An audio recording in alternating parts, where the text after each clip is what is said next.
L'homme peut-il se réincarner? Y a-t-il une vie après la mort? Ce jeune garçon en est de toute évidence persuadé. Bonjour, je m'appelle Cameron.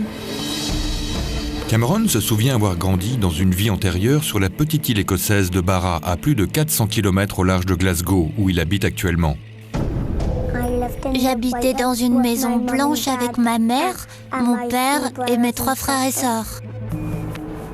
Apparemment, il était à Barra. Et tout à coup, il est tombé et a atterri dans mes bras.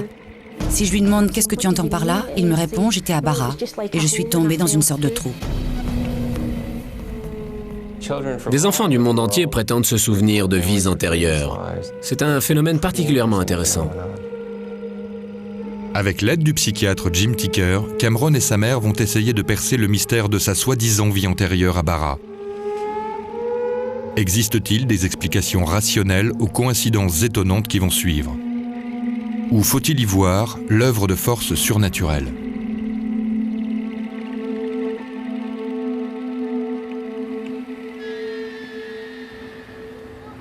Norma Macaulay est mère célibataire et vit à Glasgow avec ses 2 jeunes fils. J'ai 2 fils adorables. Et je ne dis pas ça parce que ce sont les miens. Martin a 6 ans et Cameron en a 5.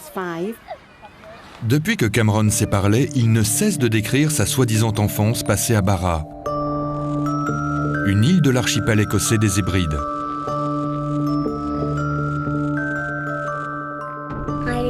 Je vivais dans une maison blanche avec ma mère, mon père et mes 3 frères et sœurs. Depuis qu'il a 2 ans, la famille de Cameron ne cesse d'entendre la même histoire. En grandissant, ses propos n'ont pas changé, ils sont juste plus précis. Norma ne comprend pas comment Cameron peut bien connaître l'île de Barra, et encore moins comment il peut relater des souvenirs aussi nets sur une soi-disant vie antérieure sur l'île. Au début, je me suis dit « Il cherche à nous faire marcher ». Et puis j'ai commencé à me poser des questions. Comment peut-il bien connaître le nom de cette île? Pourquoi Barra? Nous n'y avons jamais mis les pieds et nous ne connaissons personne là-bas. Barra se situe au large de la côte ouest de l'Écosse, à 400 km de Glasgow, soit à 1 heure de vol ou une longue journée de traversée en mer. Ce minuscule territoire des îles britanniques n'abrite guère plus d'1 millier d'habitants.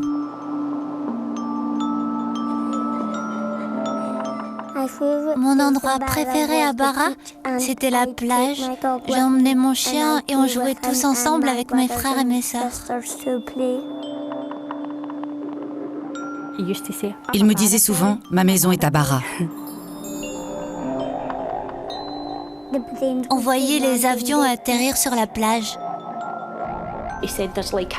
Il disait que les avions se posaient sur le sable. À Barra, il y a plein d'espace pour jouer, alors qu'ici, les maisons sont collées les unes aux autres.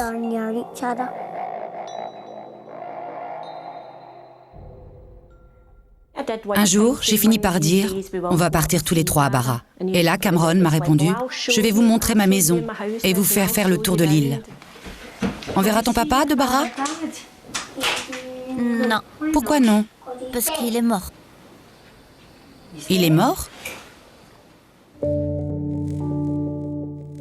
Il dit que son papa de Barra n'a pas regardé avant de traverser. Mon papa de Barra s'est fait renverser. Cameron prétend même connaître le nom de son père à Barra. Shane Robertson. Shane Robertson? Ouais, Et qui est Shane Robertson? mon papa de Barra. Ton papa de Barra. La voiture roulait vite. C'est comme ça qu'il s'est fait renverser? Ses amis et ses proches ne sont pas restés indifférents à l'histoire de Cameron. Sa voisine, Diane Miller, le connaît depuis sa naissance. Il est l'ami d'enfance de son fils Aaron. Bonjour. Cameron a commencé à parler de sa famille de Barra lorsqu'il avait à peine 2 ans. Et mes frères, mes sœurs et mes amis aussi. Oh, tu avais aussi des amis à Barra? Ma maison de Barra par-ci, ma famille de Barra par-là. Cameron n'en démordait pas, il soutenait avoir une famille là-bas. Comment s'appelait-il? Shane Robertson.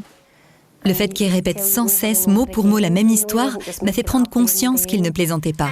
Et il s'est fait renverser par une voiture. Plus les années passaient et plus l'oncle de Cameron, Ian Watson, a pris au sérieux ce qu'il considérait, au début, comme le fruit de l'imagination de son neveu. Il a toujours été constant dans ses propos, ne s'est jamais contredit et répète la même histoire depuis 3 ans sans jamais avoir fait preuve de la moindre hésitation. Il suffit de le regarder quand il raconte son histoire pour comprendre qu'il croit fermement à ce qu'il dit. Ma maman de Bara avait les cheveux longs, mais elle les a coupés. Il était soi-disant auprès de sa maman de Bara, avant que je ne le prenne pour venir vivre avec nous. Combien de fois m'a-t-il répété que j'aurais adoré sa maman de Bara, tellement elle était gentille. Un jour, je lui ai demandé pour rigoler, « Qui préfères-tu, moi ou ta maman de Bara ?» Il m'a répondu qu'il nous aimait toutes les deux. Je pensais qu'il dirait qu'il me préférait à elle. L'attachement émotionnel de Cameron envers sa mère de Bara était tel qu'il commençait à souffrir terriblement de son absence, à la grande consternation de Norma. Un jour, à la crèche, il s'est mis dans tous ses états. Il a dit qu'il voulait que ce soit sa maman de Bara et non moi qui vienne le chercher ce jour-là. Et il a fondu en larmes. Il n'arrêtait pas de dire « Je veux retourner à Bara, je veux retourner à Bara. Ma famille me manque. » Mettez-vous à ma place. Que répondre dans ces cas-là?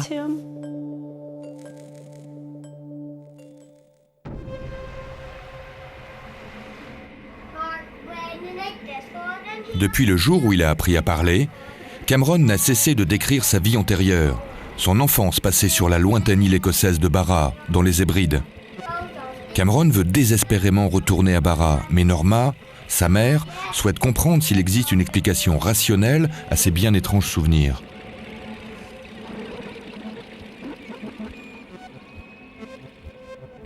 Je suis quelqu'un de très ouvert, et pourtant je me sens totalement dépassée par ce qui arrive à mon fils. Je suis persuadée que Cameron connaît Bara. Mais comment? Je l'ignore. Et en toute franchise, je ne pense pas que quelqu'un puisse répondre à ça. Je n'exclus aucune possibilité, mais j'ai besoin de comprendre. J'aimerais juste savoir s'il a vu tout ça à la télévision ou si la maison dont il parle existe réellement. Pour lever ce mystère, Norma décide de frapper à la porte du psychologue Chris French, rédacteur en chef du magazine The Skeptic, qui démystifie les phénomènes paranormaux. Elle espère qu'il sera en mesure de lui fournir une explication rationnelle. Je pressens immédiatement si les soi-disant souvenirs réels d'un enfant ne sont en fait que le fruit de son imagination, qui, comme on le sait, est débordante à cet âge. Elle l'est d'autant plus de nos jours avec la prolifération des chaînes et programmes télévisés, sans compter Internet, bien sûr. Ne pensez-vous pas qu'il ait tout simplement vu tout ce qu'il décrit à la télévision ? Je ne dis pas que c'est impossible, mais je n'ai jamais vu de programme télévisé portant sur Bara. Et à ma connaissance, Cameron n'a jamais regardé la télévision seul. Mais il se peut que quelqu'un que vous ne voyez peut-être plus lui ait raconté une histoire qui se passe à Bara. Je ne vois pas qui. Et quand bien même, comment expliquer que son frère Martin, qui n'a qu'1 an de différence, ne connaisse pas Bara?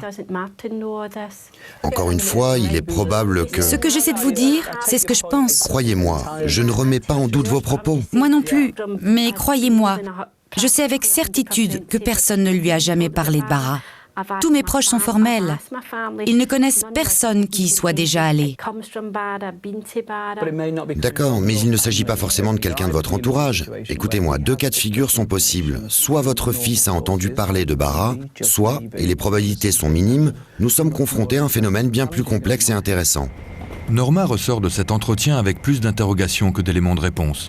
Est-il possible que l'histoire de Cameron ne relève pas du fruit de son imagination ? Norma décide d'aller plus loin et de s'entretenir avec Karen Majors, psychopédagogue, spécialiste des enfants et de leurs mondes imaginaires.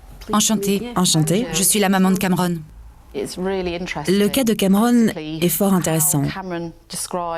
La manière dont il décrit son univers est bien loin des amis et mondes imaginaires que les enfants, y compris ceux en bas âge, ont pour habitude de se créer. Et il ne parle pas d'amis invisibles, de compagnons de jeu, mais de faits réels.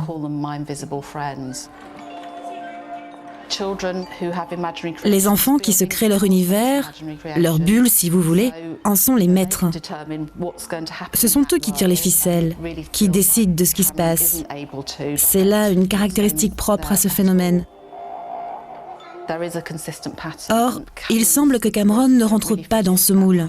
Il ne contrôle absolument rien. Il en est la marionnette. Il faut donc, à mes yeux, creuser ailleurs. La conclusion de Karen conforte Norma dans sa conviction. Les descriptions faites par Cameron sur sa vie à Barra ne sont pas banales. Elles ne relèvent pas de son imagination comme on l'observe bien souvent chez les enfants de son âge. Mais son cas n'est pas pour autant isolé. Au cours des 40 dernières années, 2500 enfants prétendant se souvenir d'une vie antérieure ont été répertoriés. Toute une équipe de chercheurs s'est alors constituée dans l'enceinte de l'Université de Virginie pour étudier ce phénomène. Le psychiatre Jim Tucker en dirige les recherches. On l'observe partout dans le monde, dans les milieux et familles qui croient ou non en la réincarnation. Nombreux sont les cas où les déclarations des enfants se sont révélées exactes. La constance et la précision des souvenirs relatés sont deux caractéristiques récurrentes.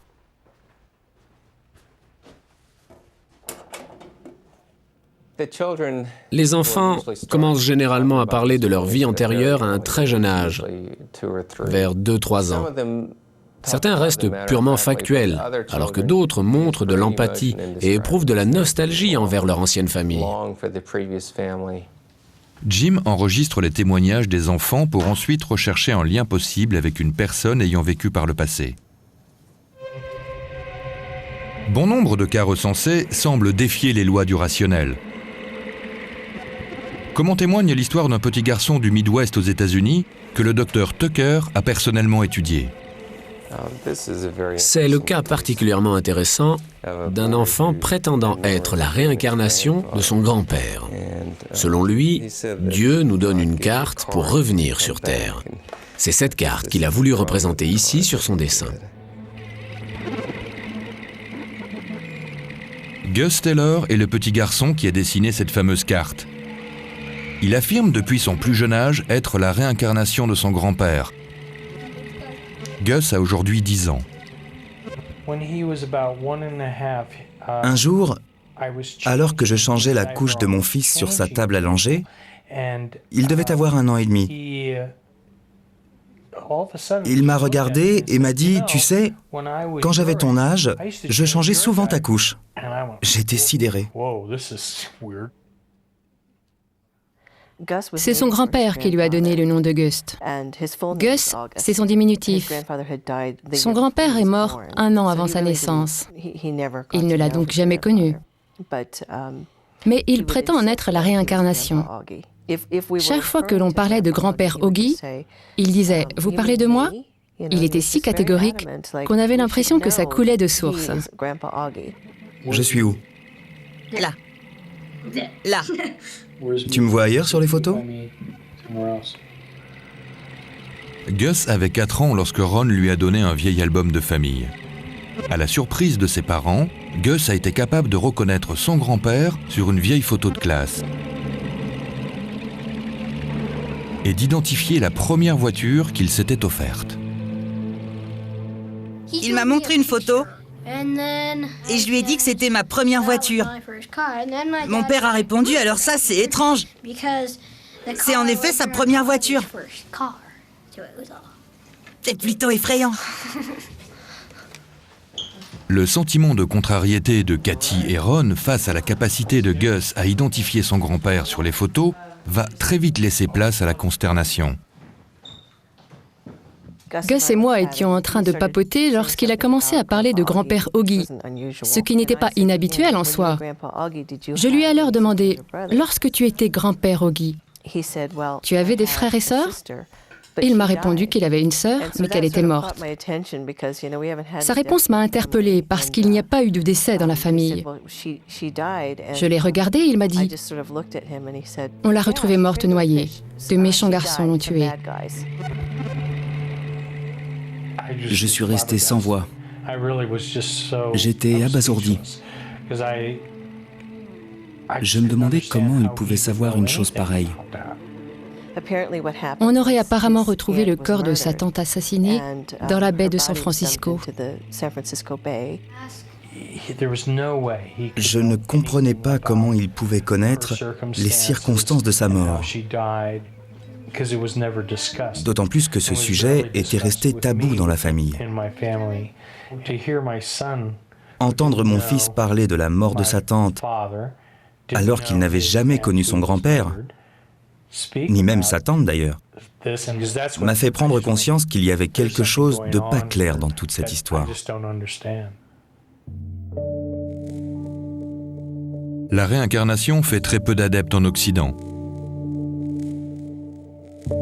Selon Chris French, ceux qui adhèrent à cette doctrine y trouvent un réconfort face à la mort.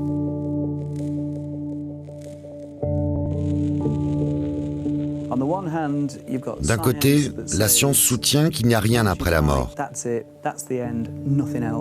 D'un autre côté, il y a tout un courant de pensée qui prétend qu'il y a une vie après la mort, que nous retournons auprès de nos êtres chers. Vu sous cet angle, l'homme renaît perpétuellement. Qu'y a-t-il de plus plaisant? Chacun de nous aimerait croire qu'il en est ainsi.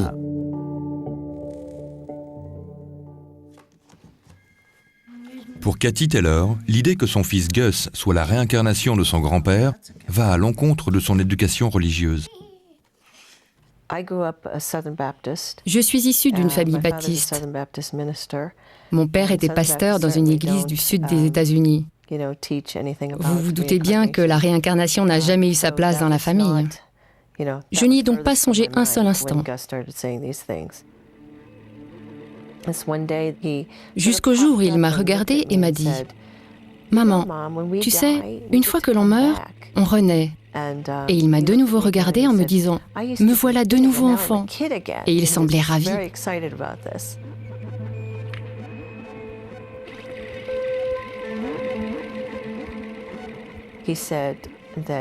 Il disait que Dieu lui avait donné un ticket. Il faisait également référence à un hublot. Il serait soi-disant passé à travers un hublot pour se retrouver dans la peau d'un enfant.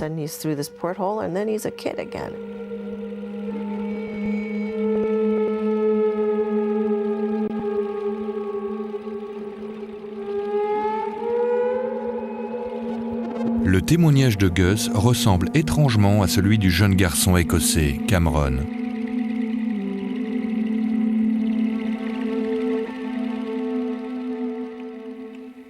Il dit être tombé et s'être retrouvé ici. Lorsque je lui pose la question « Comment ?», il me répond qu'il était à Barra, qu'il est tombé et atterri dans mes bras. Si je lui demande ce qu'il entend par là, il me répondra qu'il est tombé dans une sorte de trou.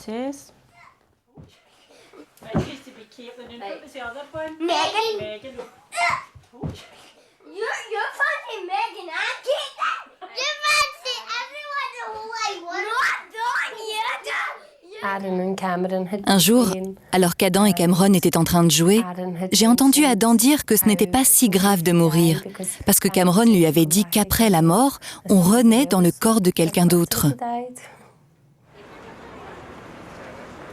Norma s'est vite rendu compte qu'il n'existe pas de réponse simple aux interrogations soulevées par les souvenirs mystérieux de Cameron. Suite aux demandes incessantes de son fils, Norma se décide finalement à amener Cameron à Barra. C'est tout réfléchi, nous partons pour Barra. Ce n'est pas une décision prise sur un coup de tête. Cette question m'a hanté l'esprit et m'a coûté de houleuses discussions avec ceux qui n'y étaient pas favorables. Et j'espère pouvoir leur prouver que j'ai pris là la bonne décision. Ce voyage permettra peut-être de fournir une explication aux souvenirs de Cameron, ou de les enterrer à tout jamais. Tu veux courir ?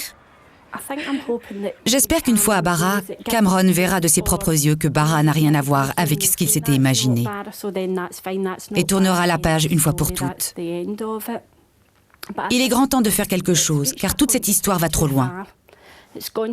Beaucoup trop loin. Depuis le centre de recherche de l'Université de Virginie, Jim Tucker s'est entretenu avec Norma et s'est intéressé de très près au cas de Cameron. Tous les détails fournis par Cameron devraient nous permettre de lever ce mystère. Barra est une petite île et nous disposons d'un nom. Nous devrions donc être en mesure de vérifier si les témoignages de Cameron collent ou non à la réalité. C'est une opportunité sans précédent pour Jim, qui n'hésite pas une seconde à sauter dans le vol Virginie-Glasgow pour rejoindre Norma et suivre l'affaire en personne. La tournure que prend toute cette histoire est intéressante. Si les propos de l'enfant se vérifient, nous aurons alors la preuve qu'il s'agit bien là de souvenirs d'une vie antérieure. Norma, enchantée. Voici Cameron. Bonjour Cameron. Cameron, dis bonjour au monsieur. Non. Je suis le docteur Tucker, comment vas-tu? C'est le docteur Tucker. Bonjour. Tu peux me décrire ta maison à Barra? Elle était blanche. Tu te souviens combien d'étages il y avait? Un ou plusieurs? Un étage. Est-ce que tu as vu ton père se faire renverser? Tu te souviens de son nom? Oui, comment s'appelait-il? Shane Robertson. Shane Robertson. Tu pourrais me le décrire? Il avait les cheveux en brosse et il portait toujours des chemises. Les cheveux en brosse. Et portait des chemises. Norma a fini par trouver quelqu'un à qui se confier, quelqu'un qui la comprenne. Il parlait de cette autre famille avec un tel enthousiasme que les gens pensaient que je l'avais adopté ou qu'il n'était pas mon fils biologique. Et en parle-t-il toujours autant? Quelquefois, il va en parler un peu moins, mais pour repartir de plus belle le lendemain. Il est content de partir à Barra? Ouais.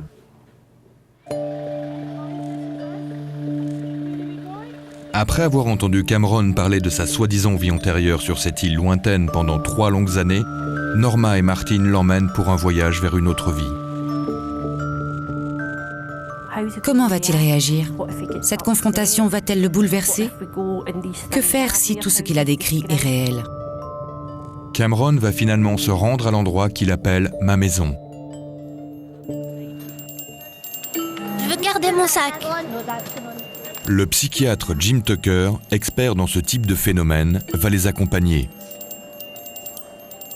Cameron dit s'être rappelé Robertson et avoir vécu dans une grande maison blanche avec plein d'autres enfants. Il dit avoir eu un chien noir et blanc. Sa maison donnait sur la mer, depuis laquelle il regardait les avions atterrir sur la plage. Est-ce que ces souvenirs manifestes peuvent correspondre à la réalité ?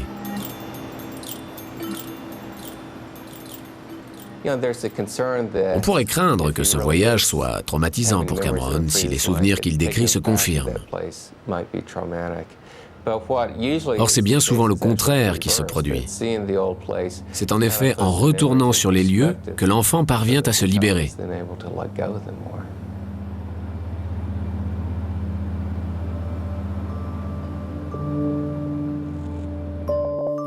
Les avions se posaient sur la plage.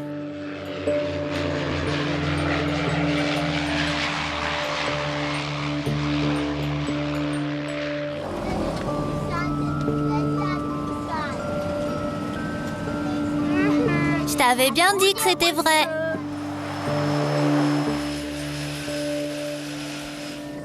Tu reconnais? Oui.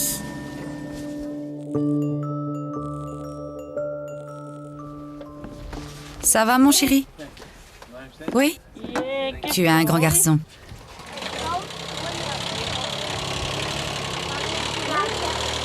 Je t'avais dit, maman, qu'il fallait me croire. Quand il m'a dit « Tu vois, maman », je t'avais dit que c'était la réalité. Je lui ai demandé « Tu es content d'être là ?» Ça a l'air drôlement joli. C'est vraiment beau. Une fois descendus de l'avion, ils vont récupérer leurs bagages. Il me disait qu'il aimait bien aller à l'extrémité de la baie pour essayer d'attraper les avions. Il volait bien trop haut, pas vrai? C'est un début plutôt prometteur. Il semble reconnaître les lieux. Il a dit à son frère, « Je t'avais bien dit que c'était vrai. » Et il était très heureux d'être là. On allait souvent sur cette plage pour regarder les avions voler. Vraiment? Tu penses pouvoir me montrer? Si ces propos correspondent bien à la réalité, ce sera pour nous un grand pas en avant. Barra n'est pas le genre d'endroit qui change rapidement. Il devrait donc pouvoir reconnaître les lieux sans trop de difficultés. Je suis trop heureux de revenir ici. Tu es content d'être là, pas vrai? Tu en as tout l'air. Il quitte l'aéroport direction l'hôtel. Il profite du trajet pour jeter un premier coup d'œil sur l'île. Maman, Quoi? on va peut-être voir ma maison en chemin? Oui, on va voir si tu arrives à la reconnaître.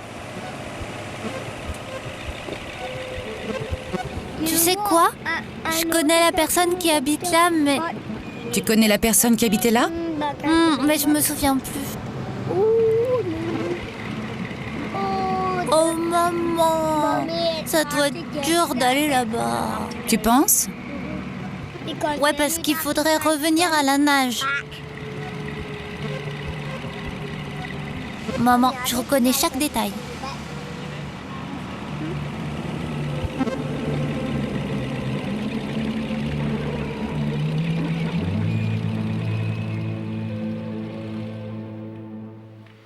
Cameron, ne saute pas sur le lit, tu m'entends?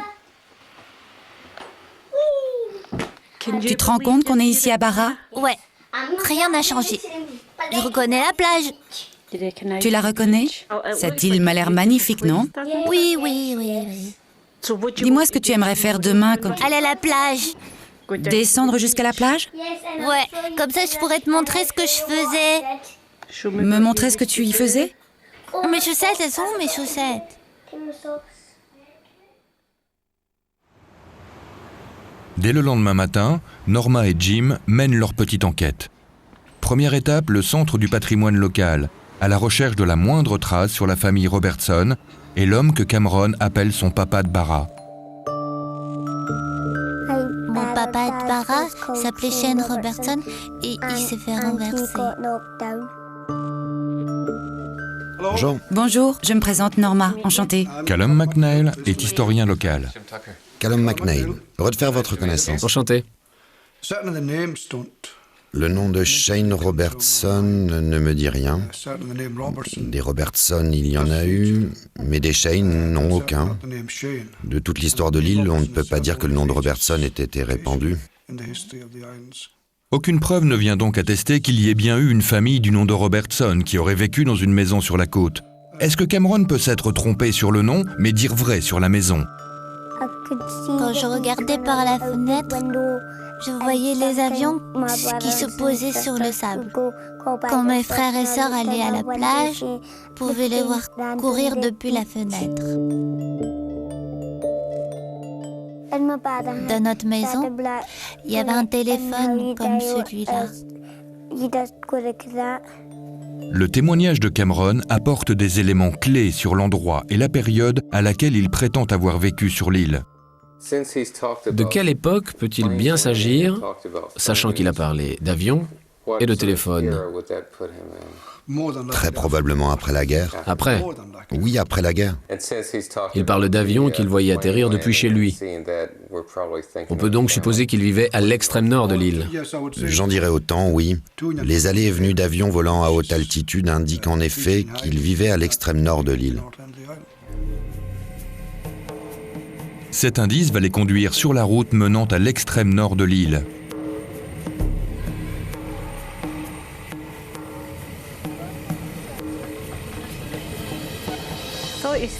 Il paraissait bien aller, mais je ne vous cache pas que j'étais très inquiète. J'espérais qu'il reconnaisse quelque chose pour son bien et le mien, car il nous fallait absolument lever le voile sur cette affaire.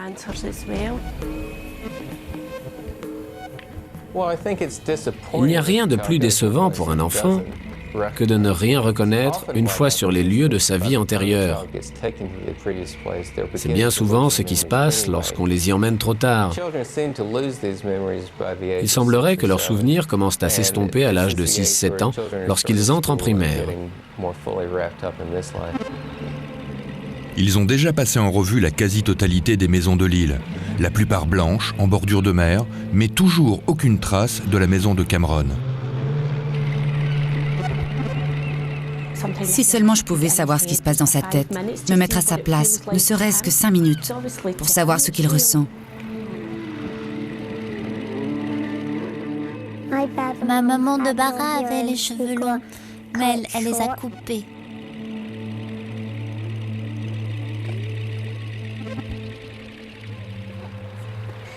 Alors que la déception gagne Jim et Norma, Cameron, lui, est tout simplement heureux d'être à Bara. Il ne tient pas en place tellement il est heureux d'être là. Hier, il m'a même demandé si sa joie se lisait sur son visage. Il n'a pas arrêté de répéter à son frère « Tu vois, je t'avais bien dit que c'était la vérité, que je ne mentais pas, tu vois ?» En dehors des avions qui atterrissent bien sur la plage, aucun autre lien ne peut être établi entre les souvenirs de Cameron et la réalité. J'ai eu une discussion avec lui ce matin pour qu'il sache que ce n'est pas grave s'il ne se souvient pas de quelque chose et que si ça arrive, il ne doit pas se sentir obligé de quoi que ce soit, mais nous dire simplement « je ne me souviens plus ». Et il m'a répondu « ne t'inquiète pas maman, je te dirai la vérité ». Aucune maison blanche s'apparentant à la description de Cameron. Pas de chien blanc et noir, pas de famille Robertson non plus. Ils retournent à l'hôtel sans la moindre piste.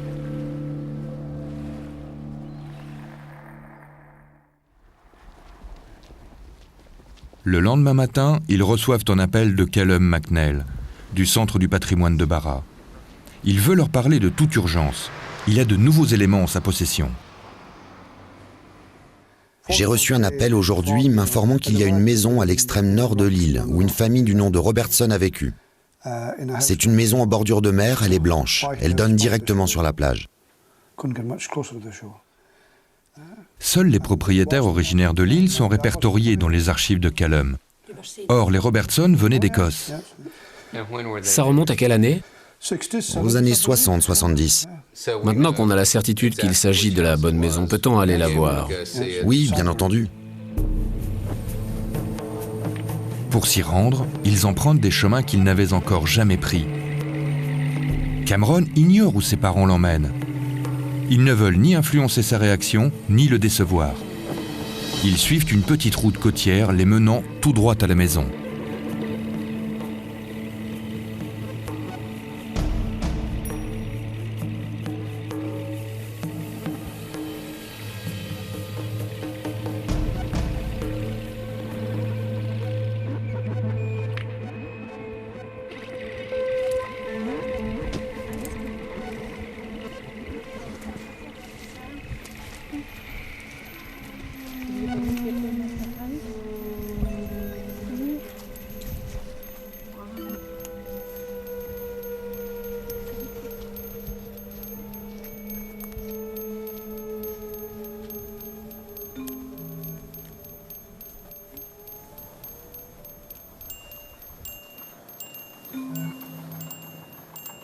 Que se passe-t-il?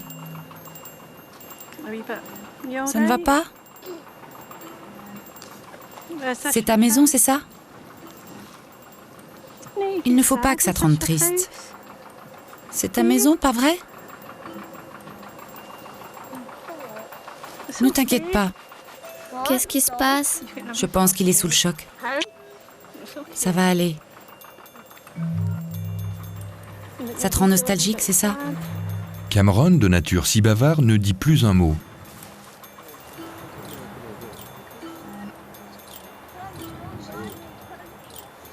En contrebas, des rochers et un portillon menant directement à la plage. Il y a un portillon derrière la maison qui mène au fameux chemin dont Cameron m'avait parlé. Lui et ses frères et sœurs l'appelaient le passage secret. Il dit qu'il est heureux et triste à la fois. Je pense qu'il est bouleversé, tout simplement. C'est ce qui explique ses sentiments mitigés. En toute honnêteté, je ne sais pas non plus ce que je ressens.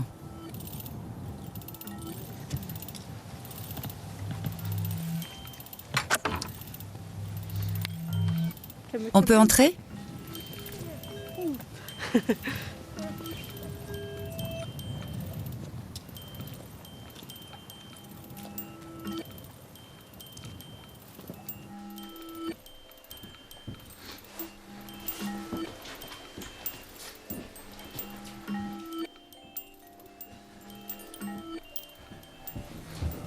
Tu as vu, on a la même cheminée. Maman, regarde. Quoi ? Regarde. Ah oui, je vois. Waouh.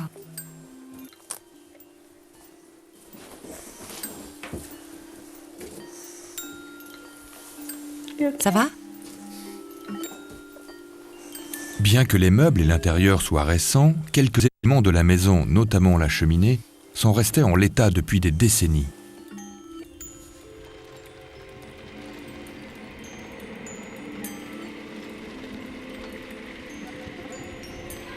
Quand je regardais par la fenêtre, je voyais la plage. Et quand mes frères et sœurs allaient jouer dans le sable, je pouvais les regarder depuis la fenêtre.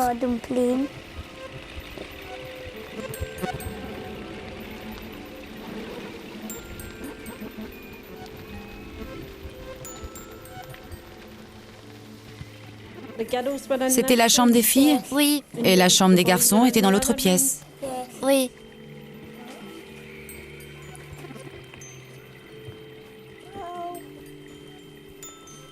Je peux ? C'était exactement pareil ? Non ? L'allume-cheminée n'y était pas ? Tu es content de revoir ta maison ?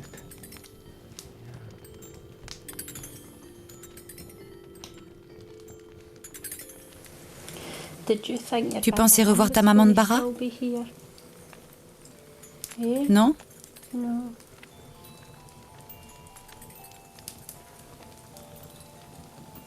Elle te manque ? Je suis là, moi.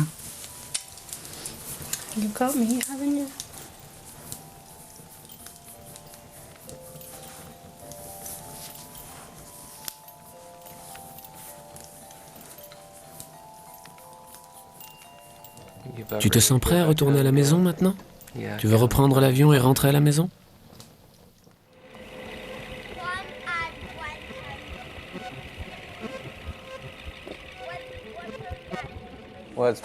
Ce voyage a été fructueux. À notre arrivée sur l'île, nous n'avions en notre possession qu'un nom et la description d'une maison. Au final, nous sommes parvenus à découvrir qu'il y a bien eu une famille du nom de Robertson qui vivait dans une maison comme celle décrite par Cameron. L'enquête n'est pas finie. Il nous reste encore à vérifier si les propos de Cameron sur sa supposée famille de Bara correspondent eux aussi à la réalité.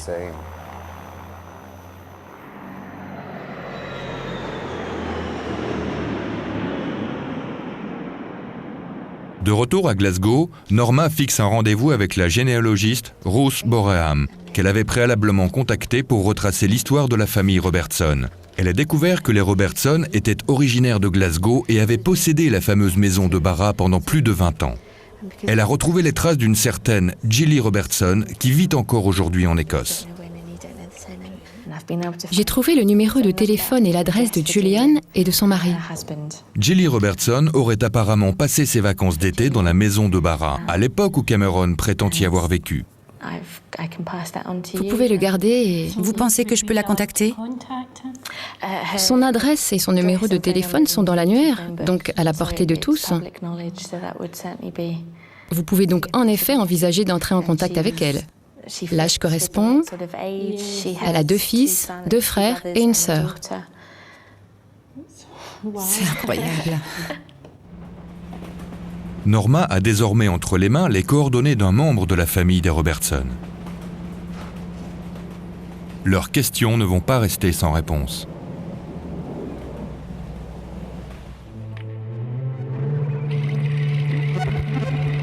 Voici la maison dans laquelle Cameron, âgé de 5 ans, affirme avoir vécu dans une vie antérieure. Il soutient y avoir grandi avec sa famille, les Robertson. Cette maison, qui correspond mot pour mot aux descriptions de Cameron, aurait appartenu à une famille du même nom, qui venait y passer ses vacances d'été dans les années 60-70.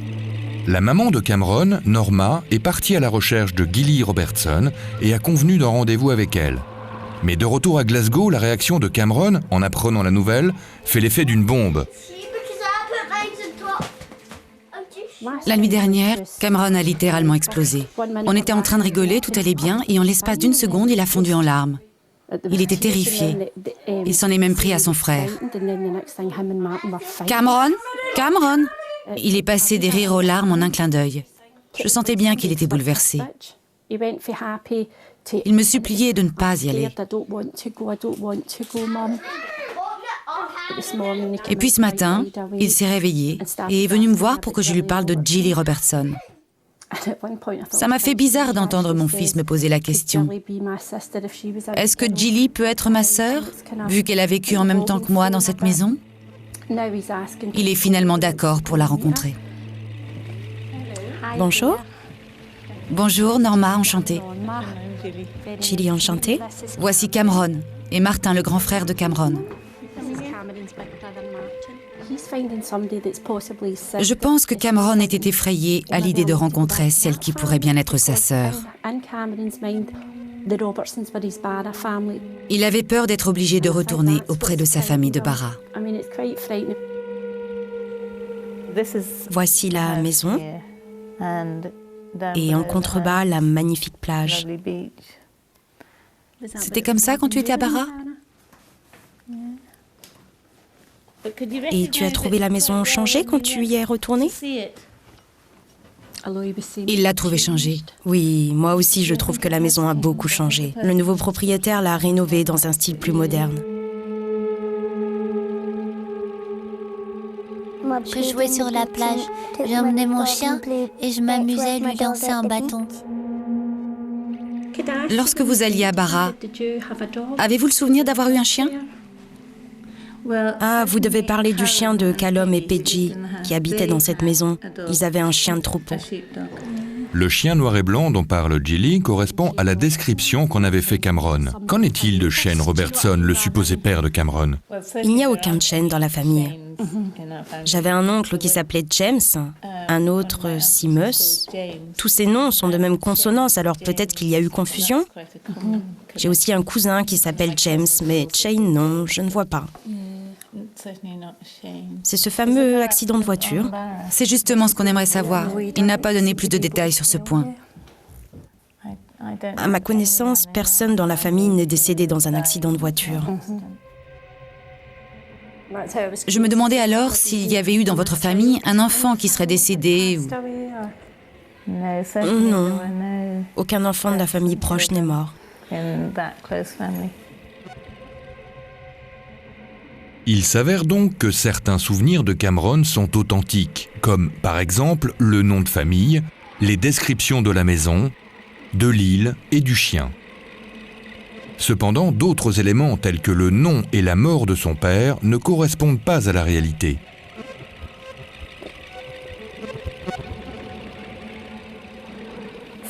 Au début, j'espérais que les souvenirs de Cameron étaient exacts. Et puis, en y réfléchissant bien, je me suis dit que ce serait bien trop étrange tout de même si tout collait mot pour mot à la réalité. De nombreux souvenirs coïncidaient avec les propos de Gilly. D'autres, non. C'est peut-être normal après tout. Si ma sœur et moi devions évoquer des souvenirs communs, nous en aurions probablement une perception différente.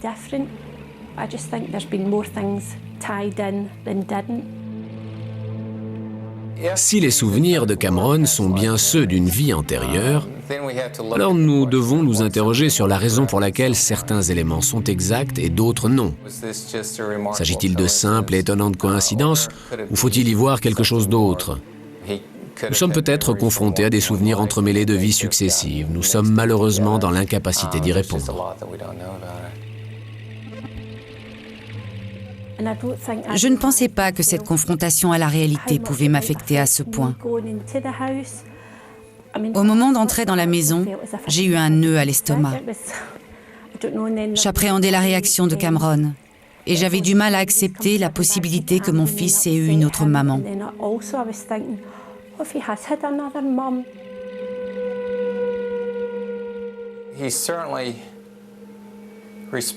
La manière dont Cameron a réagi montre clairement son attachement à cette maison. On avait l'impression qu'il revivait émotionnellement chaque instant passé ici.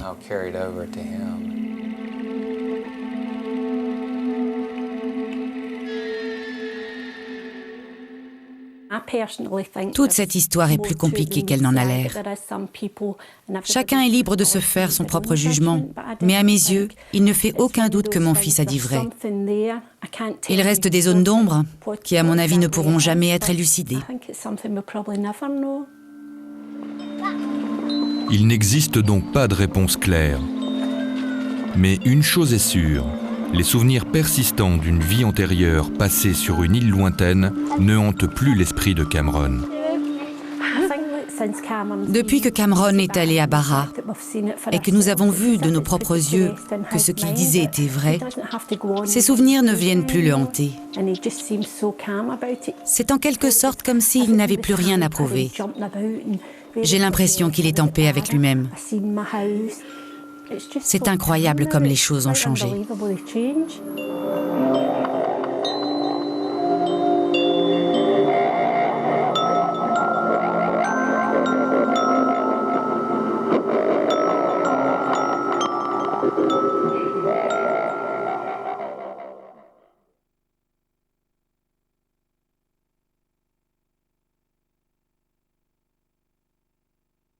Selon sa maman, à son retour de Barra, Cameron s'est apaisé, acceptant que cette ancienne vie qu'il décrit fasse partie de son passé, qu'il ne puisse renouer avec elle. Cameron qui affirme aussi savoir que lorsqu'on meurt ensuite, on revient.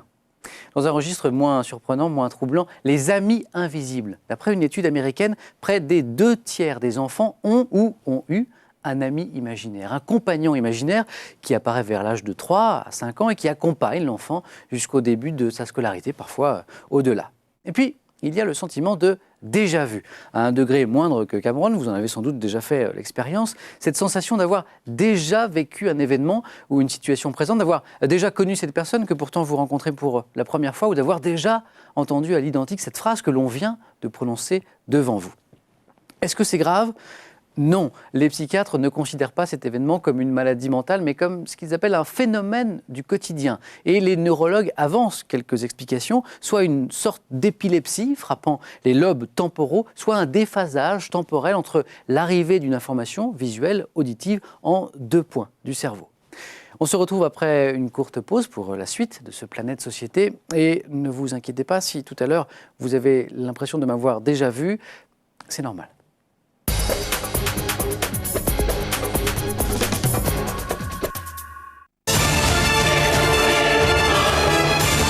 Ça vous va une 9 box de 25 mètres? Bah, attendez Martin, il y a déjà l'offre énorme et puis des dizaines de services dont la vidéo à la demande et le Wi-Fi. Alors 25 mètres c'est le minimum. Oh, dans ce cas-là, il n'y a qu'à la grossir. Ah bon, c'est possible? Et on peut dire d'appeler le 1099?